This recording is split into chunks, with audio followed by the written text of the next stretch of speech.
नमस्कार दोस्त, मैं मनीष वर्मा, आप सभी का स्वागत है हमारे चैनल पे। बड़े जोश के साथ दोस्तों फिर से लौट आया हूँ। आज बात करूंगा बीए प्रोग्राम सेमेस्टर फर्स्ट, यानी दोस्त अगर आप फर्स्ट ईयर में हो तो हम बात करेंगे आज हिस्ट्री सब्जेक्ट के दोस्त इंपॉर्टेंट क्वेश्चंस बताऊंगा, पूरे सिलेबस समझाऊंगा और दूंगा दोस्त साथ ही आपको फ्री नोट्स। बने रहना मेरे साथ इस वीडियो के एंड तक। चलिए मेरे दोस्त, सबसे पहले स्टार्ट करते हैं दोस्त। अगर आप DU एसयूएल के अंदर हो, किस में हो दोस्त? अगर आप DU में हो, एसयूएल में हो, अगर मेरे दोस्त आप DU रेगुलर में हो या आप सोल एसयूएल के अंदर हो, मेरे दोस्त अगर आप इग्नू में भी हो या भारत के किसी भी यूनिवर्सिटीज़ में हो, लेकिन दोस्त अगर आप फर्स्ट ईयर में हो और आपका दोस्त सिलेबस CBCS सिस्टम के अकॉर्डिंग UGC के द्वारा दिया गया है, वो ऑलमोस्ट इंडिया के जितने भी दोस्त यूनिवर्सिटीज़ हैं सब इसके ही अकॉर्डिंग पढ़ते हैं, ऑलमोस्ट सिलेबस आपका सेम ही होता है। तो सबसे पहले आपको मैं बता देता हूँ दोस्त क्या क्या हमारा सिलेबस होने वाला है और क्या क्या हम पढ़ने जा रहे हैं इस टॉपिक के अंदर। तो आप देख लो दोस्त, हमारा जो पेपर है ये स्पेशली जो फर्स्ट ईयर के अंदर आप पढ़ने जा रहे हो DU एसयूएल इन सभी के अंदर, इग्नू वगैरह में, तो टॉपिक दोस्त जो हमारा है वो है history of India from earliest times to 300 दोस्तों BC से हम पढ़ेंगे। और ये जो हमारा जो टाइम होता है दोस्त, एंशियंट जो हमारा हिस्ट्री है, प्राचीन जो इतिहास है दोस्त, वो हमारा फर्स्ट सेमेस्टर का हिस्ट्री पूरा कवर करता है, जिसके अंदर हम हड़प्पन सिविलाइजेशन से स्टार्ट करते हैं, मौर्यन एम्पायर तक लास्ट तक दोस्तों जाते हैं। इसमें देखेंगे हम जो टॉपिक्स एक एक करके मैं आपको बताऊंगा आज, एंड इसके बाद में आपको दोस्त नोट्स दे दूंगा ताकि आप डीपली, और हर एक वीडियोस भी आपको मैं दोस्तों प्रोवाइड करूंगा ताकि टॉपिक को आप अच्छे से ईजिली समझ पाओ। ठीक है, हाँ जी दोस्त। तो सबसे पहले जो हमारा यहाँ पे टॉपिक है, ये देखिए दोस्त, सबसे पहला जो टॉपिक है, जो हिंदी मीडियम वाले स्टूडेंट्स होंगे मैं उनको ही बता दूंगा। पहले एक बार समझ लेते हैं मोटा माटी हमारा ये पूरा है क्या सिलेबस।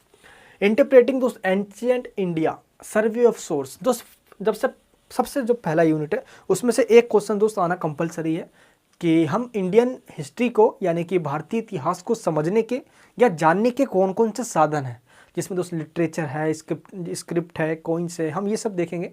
एंड काफ़ी सारे जो बुक्स, जो फॉरेनर्स भारत में आए दोस्त, विदेशी यात्री जो भारत के अंदर आए, जब मैगनिस्ट हो गया है ना, ह्वेनसांग हो गया, जो उन्होंने अपनी बुक्स लिखी वो भारत में छोड़ चले गए, तो उन बुक्स से भी काफ़ी बड़ा सोर्स मिलता है हमें इंडियन हिस्ट्री को, एंशिएंट हिस्ट्री को जानने, जिसमें दोस्त वेद भी है ना, धर्म ग्रंथ है, इन सब को हम देखेंगे। एंड सेकंड जो दोस्त टॉपिक है हमारा वो है प्री हिस्टोरिक कल्चर्स, जिसमें Palaeolithic, Mesolithic and Neolithic and rock art, इसका मतलब क्या होता है। एंड हिंदी मीडियम वाले जो बच्चे हैं उनको बता देता हूँ मैं, जो हमारा पाषाण काल है, पाषाण काल को बेसिकली हमने 3 पार्ट्स में मोटा मोटे कैटेगराइज कर रखा है।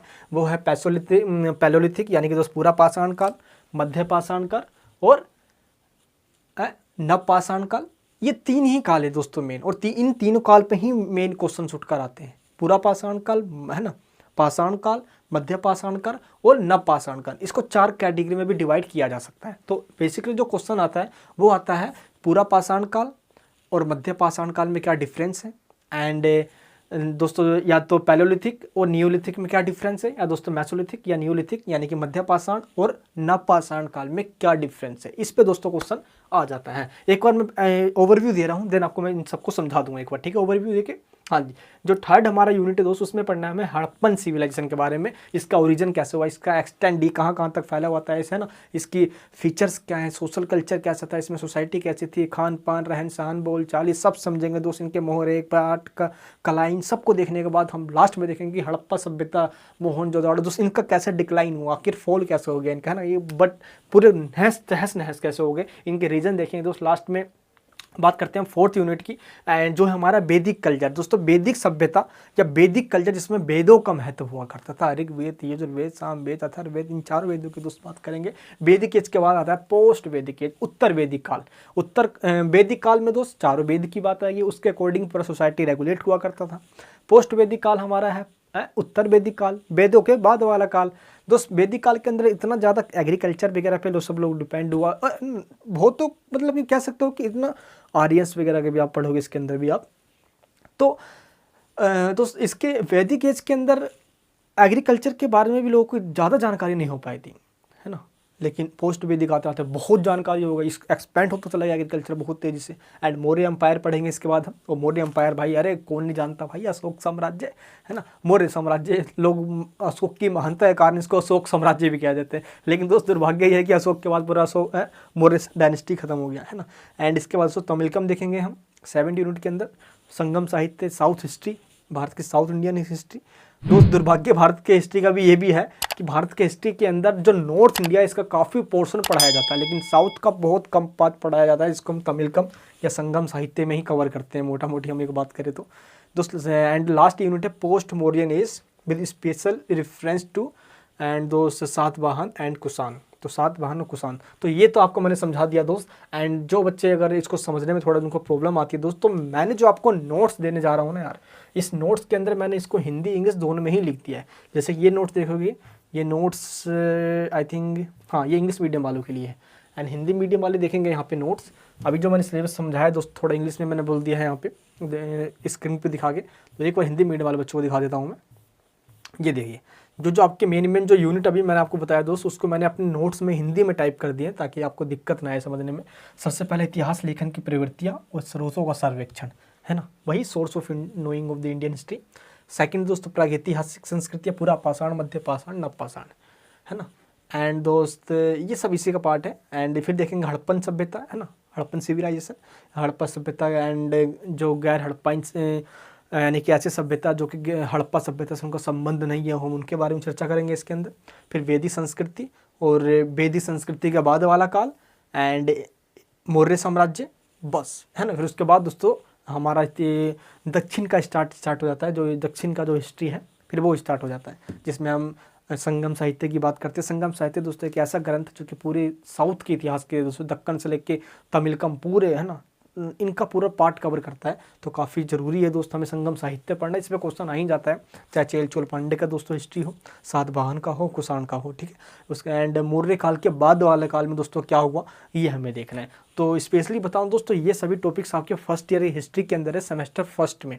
सेकंड सेमेस्टर में अलग टॉपिक होगा, अभी सेमेस्टर फर्स्ट में हो आप, तो आपको ये चीज़ समझना है। एक बार दोस्त अगर मैं स्लाइड पे लेकर आऊँ और हमारा दोस्त जैसे कि देखे हुए तो सिलेबस में जो सबसे पहला टॉपिक है वो है भारत के इतिहास को जानने के आखिर साधन कौन कौन से हैं, वो सोर्स कौन कौन से हैं। दोस्त अगर मैं आपको यहाँ पे दिखाऊँ सोर्स ऑफ इंडिया में वो सोर्स कौन कौन से हैं, तो सबसे पहले हम ये देखते हैं कि what are the sources of history. तो दोस्त यहाँ पे हम ये देखते हैं सबसे पहले, है ना, कि वो सोर्स कौन कौन से। आई होप अगर आप ये टॉपिक दोस्त समझ रखे हो पहले से ही, तो मैं एक बार ओवरव्यू दे देता हूँ। और अभी दोस्त मैं आपको all videos, courses and notes provide कर दूंगा ताकि आपको इन टॉपिक्स के लिए भटकना नहीं पड़ेगा कहीं पे, ठीक है दोस्त। सबसे पहले आवर जिसने भी दोस्त हमारे देखो हिस्टोरिकल जो इतिहास लिखने वाले होते हैं ना यार, उन सबका एक ही चीज़ होता है हमेशा कि इतिहास के पन्ने पे इतिहास को इस तरीके से गढ़ा जाए, इस तरीके से लिखा जाए ताकि आने वाले इतिहास में जो उसको पढ़े उसको समझ में भी आए। लेकिन ये इतिहासकार इतिहास को लिखते कहाँ से, इनको आखिर पता कैसे चलता है? डोरेमोन का टाइम मशीन तो उनके पास है नहीं भाई, तो वहाँ तक पहुँच जाएंगे वो, तो आखिर उनको पता कैसे चलता है दोस्त। देखो हिस्ट्री को इस पहले 3 पार्ट्स में डिवाइड किया गया है, एंशिएंट, मिडिएवल और मॉडर्न। एंशिएंट का पार्ट हम कवर कर रहे हैं सेमेस्टर फर्स्ट के अंदर। तो एंशिएंट को जानने के लिए यही एंशिएंट पे ही में जाना पड़ेगा, जिसके लिए दोस्तों जो स्पेशली जो काफ़ी सारे कॉइन्स हैं, सबसे पहले ये भारत के इतिहास को जानने में हमें काफ़ी हेल्प करते हैं। कॉइन्स दोस्तों टाइम टू टाइम काफ़ी राजाओं के द्वारा, जैसे कि चाहे कुषाण राजा हो, इससे पहले दोस्तों मौर्य, अशोक, है ना, इन टाइम पे काफ़ी इनके सिक्के जो कॉइन्स मिले ये हमें उनके इतिहास के बारे में, क्योंकि दोस्त उन कॉइन्स के ऊपर सन की कब वो छपा है वो भी लिखा हुआ करता था, है ना, कब वो पब्लिश हुआ स्पेशली कहूँ तो, एंड उस राजा का नाम भी लिखा होता था। जैसे अशोक ने प्रियदर्शी है, देवों के प्रिय, बताओ यार। तो जब ये सब लिख देते हैं तो हमें उन कॉइन से काफ़ी चीज़ें पता चल पाता है, ठीक है। नेक्स्ट देखेंगे हम, तो look at the coin carefully. दोस्तों आप कोई इस कॉइन में देखिए आप, है ना, कोई सा भी दोस्तों सिक्का लीजिए, उसके अंदर वो राजा के बारे में दोस्तों जरूर बताता है। ये देखिए आप, यहाँ पे दोस्तों नाम लिखा हुआ है और राजा की पिक्चर भी लगा दी जाती थी उस पर। तो दोस्तों हम कह सकते हैं कि कॉइन्स काफ़ी कुछ कहता है जिससे हमें इतिहास के बारे में जान सकते हैं, ठीक है दोस्तों। फर्स्ट पॉइंट हमारा कॉइन्स है। नेक्स्ट है ओल्ड बुक्स। ओल्ड बुक्स को हम कह सकते हैं हिस्ट्री के लैंग्वेज में दोस्त क्या, मैन्युस्क्रिप्ट्स, है ना, जिसको हम अभिलेख के नाम से जानते हैं, है ना। ये अभिलेख आपने दोस्तों सुना होगा, या आप उसको धर्मशास्त्र, धर्म ग्रंथ, बहुत कुछ भी कह सकते हो आप, ठीक है। अभिलेख जिसको पत्थरों पे, दीवारों पे, बहुत सॉलिड चीज़ों पे जिसको दोस्तों गड़वा के खुदवा दिया जाता है, उसको हम कहते हैं स्क्रिप्ट्स यानी कि अभिलेख। लेकिन दोस्तों जब मैन्युस्क्रिप्ट्स की बात करते हैं ना, जिसको हाथों से लिखा गया ऐसा बुक जिसमें दोस्त हमारे डायरीज आते हैं, लेटर्स आते हैं, न्यूज़पेपर्स आते हैं, रिपोर्ट्स आते हैं, गवर्नमेंट फाइल्स आती है, बायोग्राफीज आती है, ये सब आ जाता है दोस्त किसके अंदर, ओल्ड बुक्स के अंदर। लेकिन जब हम एंशिएंट टाइम में जाएंगे तो एंशिएंट टाइम के अंदर हम बात करेंगे वेदास की, ऋग्वेद, यजुर्वेद, सामवेद, अथर्ववेद, इनकी बात करेंगे। या दोस्तों जो विदेशी यात्री आए उन्होंने जो बुक्स लिखी, जैसे दोस्त मौर्य एम्पायर के जो काफ़ी सारे इतिहास हमें बताता है। चंद्रगुप्त की चंद्रगुप्त के दोस्तों दरबार के अंदर है मौर्य साम्राज्य मेरे दोस्त, तो मौर्य साम्राज्य के अंदर चंद्रगुप्त दरबार में जब आया था मैगस्थनीज, तो उसने बुक लिखी थी इंडिका। वो हमें मौर्य साम्राज्य के इतिहास के बारे में बताता है। जैसे दोस्त कौटिल्य है, कौटिल्य ने बुक लिखी थी अर्थशास्त्र। यह भी हमें अर्थशास्त्र का मतलब ये नहीं सिर्फ इकोनॉमी के बारे में बताता हूँ, ये उसके प्रशासन, एडमिनिस्ट्रेशन, सबके बारे में बता देता है। तो हम कह सकते हैं कि उन बुक्स से हमें काफ़ी हेल्प मिलती है यहाँ पे। ठीक है दोस्त। एंड तो यहाँ पे कुछ एग्जाम्पल दिया गया है मैन्युस्क्रिप्ट्स का, क्या क्या है एंड मैन्युस्क्रिप्ट्स का मतलब क्या होता है। मैन्युस्क्रिप्ट आप देखोगे तो हाथों से लिखा हुआ, बस इतना समझ लीजिए आप। ठीक है। नेक्स्ट दोस्त हम देखेंगे काफ़ी सारे जो कलाएं मिली है हमें वहाँ पे, है ना, आर्टिफैक्ट्स। जैसे अब एक एक चीज़ दोस्त हम देखेंगे तो many things belonging to the past like metal tools, सबसे पहले दोस्त आता है ये। पोइट्री आती है कोई दोस्त, है ना, कोई भी आर्टिकल्स या कोई भी ऐसा डेली लाइफ में जो वो चीज़ों को यूज़ करते थे। जैसे कि हम हड़प्पन सिविलाइजेशन में जाते हैं तो जो मर्द वहांड वगैरह मिले हैं जो वो काफ़ी यूज किया करते थे। तो हम कह सकते हैं कि इतिहास के अंदर इन सभी के द्वारा पता चल पाता है ना। तो जो भी आर्टिफैक्ट्स जो मिले हैं हमें, जो चीज़ें डेली लाइफ में दोस्त जो लोग यूज़ करते हैं, तो उससे भी हमें उस समय का अंदाज़ा लग जाता है। तो पे दोस्त ऐसे लोग खुतबा दिया करते थे, और ये राजा दोस्त ये सोच के ही करवाया करते थे ताकि आने वाली जनरेशन्स को हमारे बारे में पता चल पाए, समझ पाए वो हम आखिर हमारे बारे में। तो हम कह सकते हैं कि जो अभिलेख है ना, इंस्क्रिप्शंस हैं, अभिलेख, है ना दोस्त। एंड इसके बाद आता है हमारा ओल्ड बिल्डिंग्स, भवन हो गए। अब जो भी ओल्ड बिल्डिंग्स दोस्त बनाए जाते हैं, जैसे कि हम हिस्टोरिकल मोनूमेंट्स कहते हैं, तो ये भी हमारे इतिहास को जानने में हमारे बहुत हेल्प करते हैं ना। पुराने भवन टाइप में, ये देखिए आप इस तरीके से, तो ये हमें इतिहास को जानने में हेल्प करते हैं। तो टाइप्स ऑफ हिस्टोरिकल सोर्स, जो सबसे पहला होता है प्राइमरी सोर्स, दूसरा होता है सेकेंडरी सोर्स, है ना। प्राइमरी मतलब दोस्तों प्राथमिक सोर्स कह सकते हो, यानी कि इनको तो भाई इग्नोर नहीं किया जा सकता, ये बहुत इंपॉर्टेंट होते हैं प्राथमिक वाले। सेकेंडरी वाले दोस्तों ये द्वितीय है, समझ लीजिए आप, लेकिन ये भी हमारे इतिहास के लिए काफ़ी ज़रूरी है। तो जो प्राइमरी है वो कौन कौन से हैं, देखो। अब primary source is something that originates from the past, जैसे कि दोस्त कोइन वगैरह हो गया, कोई मोनूमेंट्स हो गया, ये सभी जो है ये प्राइमरी सोर्स के अंदर आते हैं। ठीक है। तो जैसे कि हम मॉडर्न टाइप में देखेंगे दोस्त, इंडिया गेट हमने थोड़ी बनवाया है, तो अंग्रेजों ने बनवाया था भाई, सोचो जरा।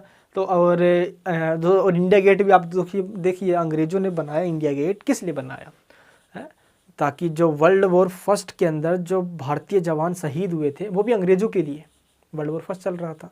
और जो दोस्त 1919 और 1920 1919 के बीच में दोस्त इंडिया और एंग्लो और अफगान युद्ध हुआ था, अफगान वॉर सुना होगा आपने, उसमें दोस्त काफ़ी सारे जवान शहीद हो गए। तो उनके लिए इन्होंने इंडिया गेट को बनाया अंग्रेजों ने, है ना। तो ये हमें कैसे पता चला, मॉडर्न हिस्ट्री है बेसिकली, हमें पता चल सकता है।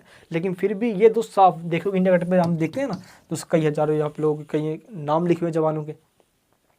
अब कोइंस में हमें दोस्त बता देता है ये। ठीक है। तो इस तरीके से जो प्राइमरी सोर्स है हमारे पास, वो जो रिटर्न बुक्स है, ये भी हमारे प्राइमरी सोर्स के अंदर आता है। तो कोइंस, मोनूमेंट्स यानी कि भवन, और जो बुक्स, जो भी हमारे ग्रंथ हैं, चाहे वो धर्म ग्रंथ हो, चाहे वो विदेशी यात्रियों के ग्रंथ हो, ठीक है, ये सब इसके अंदर आ जाते हैं मेरे दोस्त। एंड सेकंड हम देखेंगे सेकेंडरी सोर्स के अंदर a book about the Mughals return.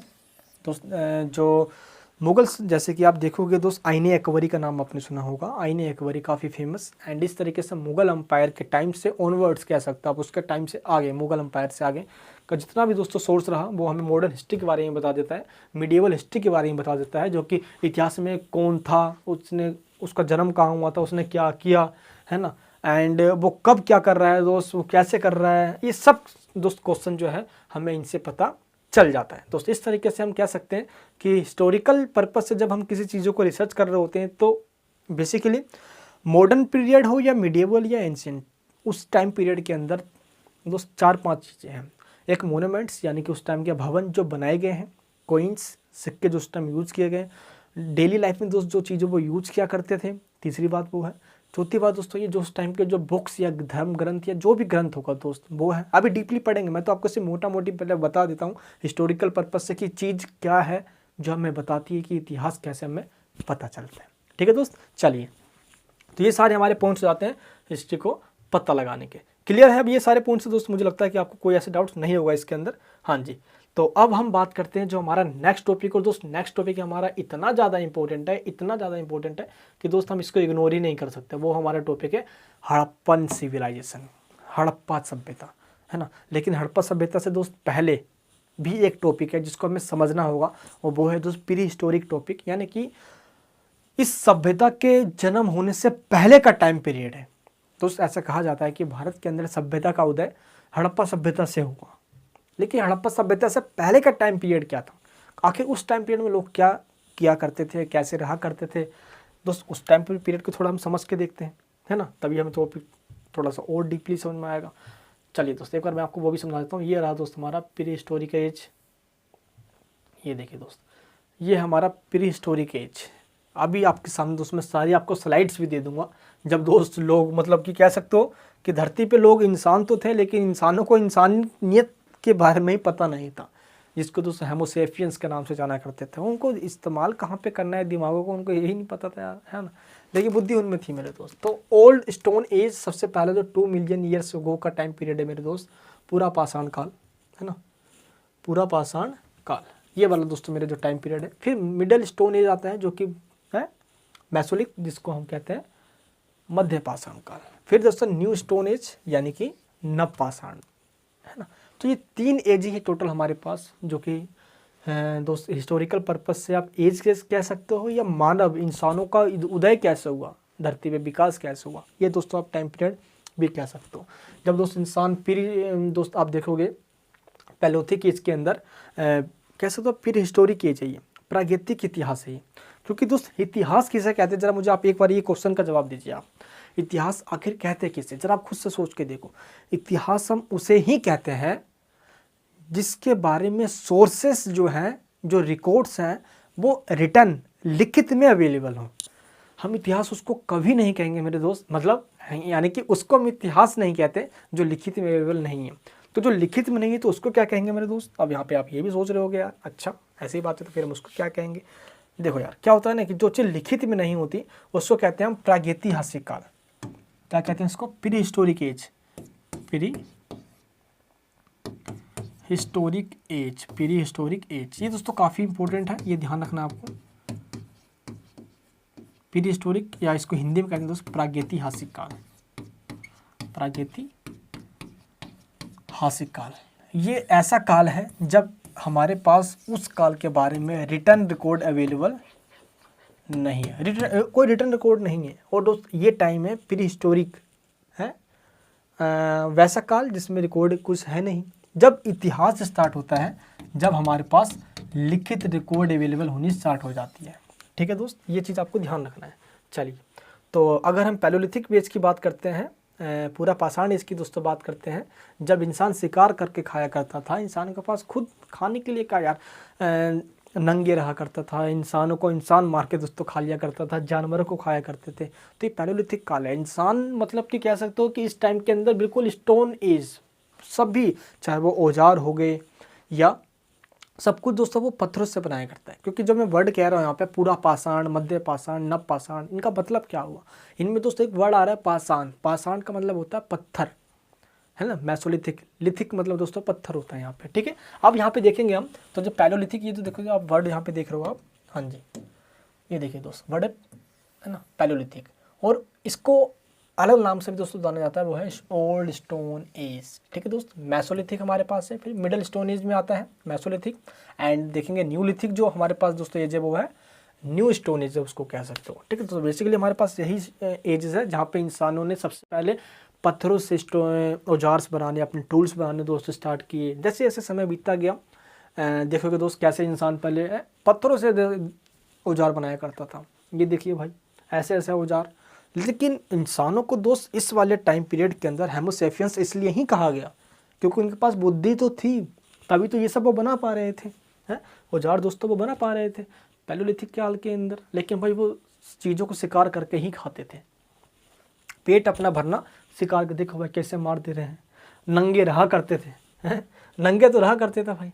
तो ये जो जैसे टाइम पीरियड खत्म होता चला गया, नेक्स्ट टाइम पीरियड, और एक चीज़ दोस्तों और गुफाओं में रहा करते थे, पेड़ों के ऊपर रहा करते थे, लेकिन कुछ चीज़ की खोज नहीं हुई थी। लेकिन जैसे ही दोस्त मैसोलिथिक काल आ गया यहाँ पे, मैसोलिथिक काल के अंदर क्या हुआ है, आग की खोज हो गई, पहिए की खोज हो गई। आग की खोज सबसे बड़ी खोज है दोस्तों इंसानों की। वो कहते नहीं है पत्थर पत्थर इंसानों ने बजाड़ा, जैसे चिंगार निकली पत्ते में आग लग गई, अरे आग की खोज हो गई ऐसे में। जैसे दोस्तों आग की खोज है, अब इंसान पहले जानवरों को या मांसों को काट कर पहले कच्चा खा लिया करता था, अब उसको पहले पका के खा रहा है। अब थोड़ी सी स्वादिष्ट खाना पसंद आने लग गया इंसानों को। आग की दोस्तों जैसे ही खोज हुई, फिर इंसान आता है न्यूलिथिक काल में, नव पाषाण, नया नव नव, अब कुछ नया आएगा, कृषि एग्रीकल्चर की शुरुआत होगी। अब दोस्त इंसान सोचता है कि कब तक हम जानवरों को मार के खाएंगे, अब जानवरों को पालेंगे हैं और खेती करेंगे हैं। दोस्त उन्होंने खेती करना सीख लिया दोस्त, 2-4 बीज का उन्होंने बो दिया, अरे बाबा खेती भी हो सकती है। इस तरीके से उन्होंने प्रकृति को पूजना स्टार्ट कर दिया और इस तरीके से कृषि की शुरुआत हुई।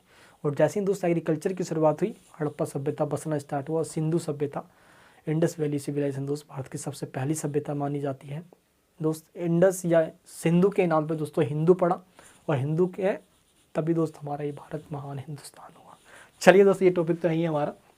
हाँ जी, तो ये सब हम देखेंगे यहाँ पे, और ये सभी जो टॉपिक्स है इन सबको मैंने डीपली में समझाया हुआ है। तो जितने भी टॉपिक्स मैं आपको यहाँ पे जो दिखा रहा हूँ दोस्त, इनको मैंने एक एक करके वीडियोस के लिए अभी मैं आपको लिंक प्रोवाइड करने वाला हूँ, और एक एक करके उन सारे वीडियोस को आपको देख लेना है। ठीक है दोस्त, चलिए तो यहाँ पे ये हमारा टॉपिक हो गया। अब इसके बाद जो दोस्त टॉपिक आता है वो आता है हड़प्पन सिविलाइजेशन का। ये दोस्त सबसे इंपॉर्टेंट टॉपिक है, हड़प्पा सभ्यता का।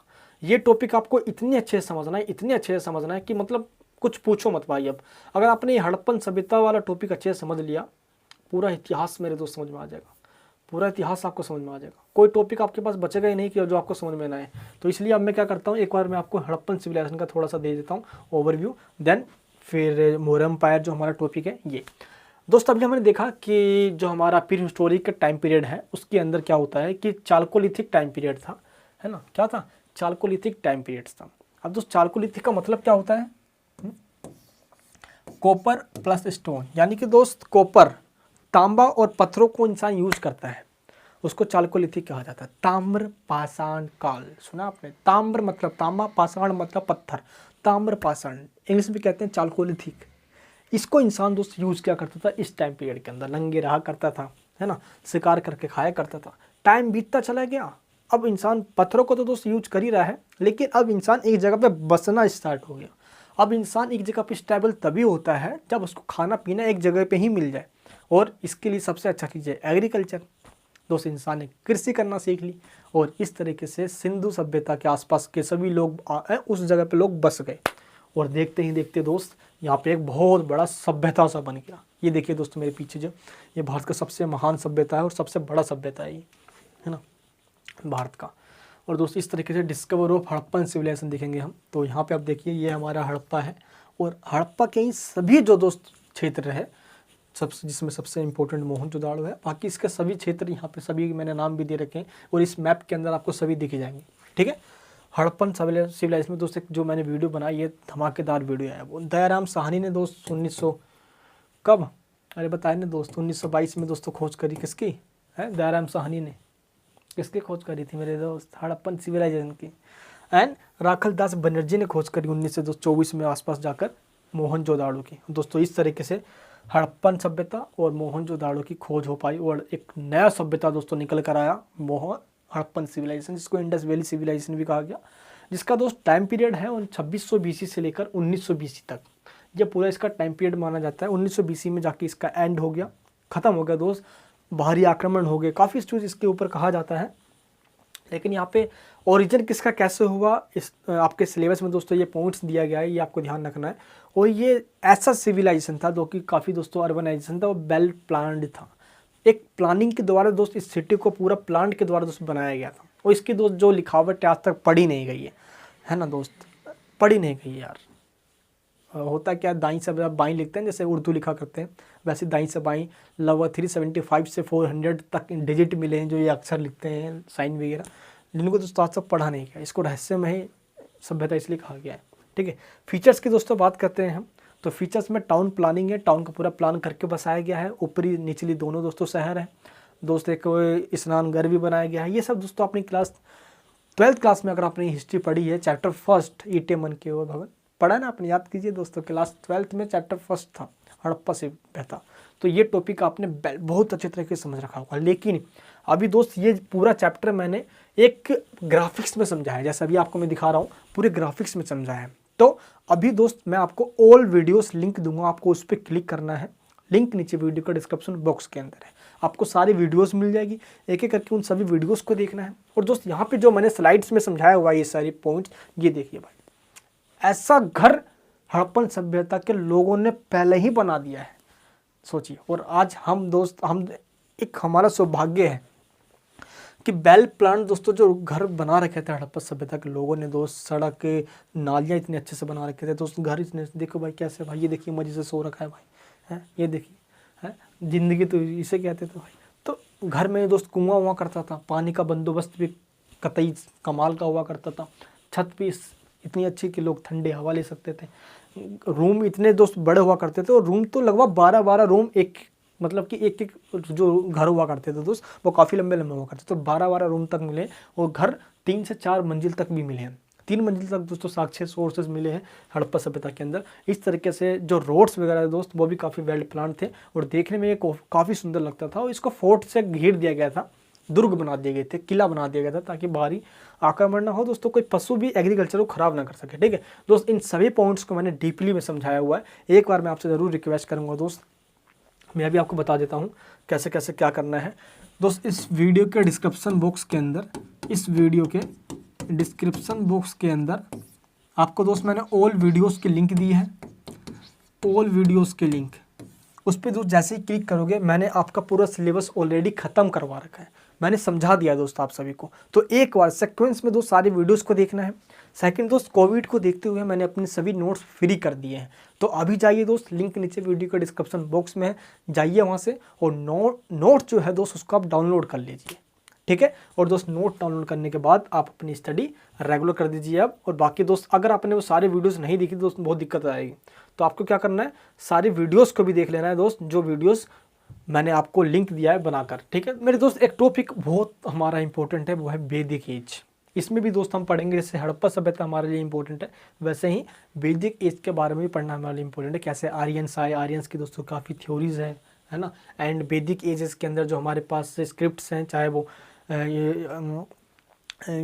दोस्त कौन कौन, ऋग्वेद, यजुर्वेद, सामवेद, अथर्ववेद हो दोस्त, ये काफ़ी इनकी इंपॉर्टेंस है, कब कब इनकी रचना हुई है दोस्त, इन सभी टॉपिक्स को मैंने समझा रखा है। तो आपसे एक रिक्वेस्ट करूँगा दोस्त, उन सभी वीडियोस को जाइए और देखिए, जिसमें दोस्त sources of India, prehistoric time period, Harappan civilisation, Vedic age, post Vedic age, Maurya empire, बस दोस्त यही टॉपिक पढ़ना है जो अब ये मैंने आपको बताया। ये टॉपिक दोस्त आपका कंप्लीट हो जाएगा। बाकी दोस्त जो मैंने आपको नोट्स दिए हैं, इन नोट्स में सब कुछ मैंने कवर कर दिया है। हर एक टॉपिक को दोस्त मैंने इकाई लिख कर, है ना, एक परिचय भी लिखा है बाकायदा मैंने, और दोस्त उसके बाद पूरा टॉपिक मैंने आपको समझा दिया है। तो ये सारे टॉपिक्स आपको समझ में आ जाएंगे इस नोट्स में से। आप चाहिए इस नोट्स को डाउनलोड कर लीजिए। इस वीडियो के अंदर जस्ट दोस्त मैंने आपको एक मैसेज दे दिया है, सिलेबस आपको समझ में आ गया, और टॉपिक दोस्त एक बार मैंने आपको ओवरव्यू दे दिया है। इन पूरे टॉपिक्स में से अगर आपको कोई सा एक टॉपिक भी ऐसा लगे ना, सर मुझे इस टॉपिक में थोड़ा कन्फ्यूजन हो रहा है, एक बार इसको अच्छे से समझा दो, थोड़ा कमेंट में दोस्तों बता देना पहले। लेकिन आपको वो सारी वीडियोस जो मैंने लिंक दिया डिस्क्रिप्शन में दोस्तों, उनको देख लेना है सीक्वेंस वाइज में। ठीक है, एंड उसके बाद को लगता है कि नहीं मेरे को ये टॉपिक एक बार और अच्छे से समझना है, तो मुझे दोस्त आप कमेंट बॉक्स में बताइए, मैं उस टॉपिक को डीपली भी समझा दूंगा एक बार। ठीक है दोस्त, चलिए मिलूंगा आपसे नेक्स्ट वीडियो के अंदर।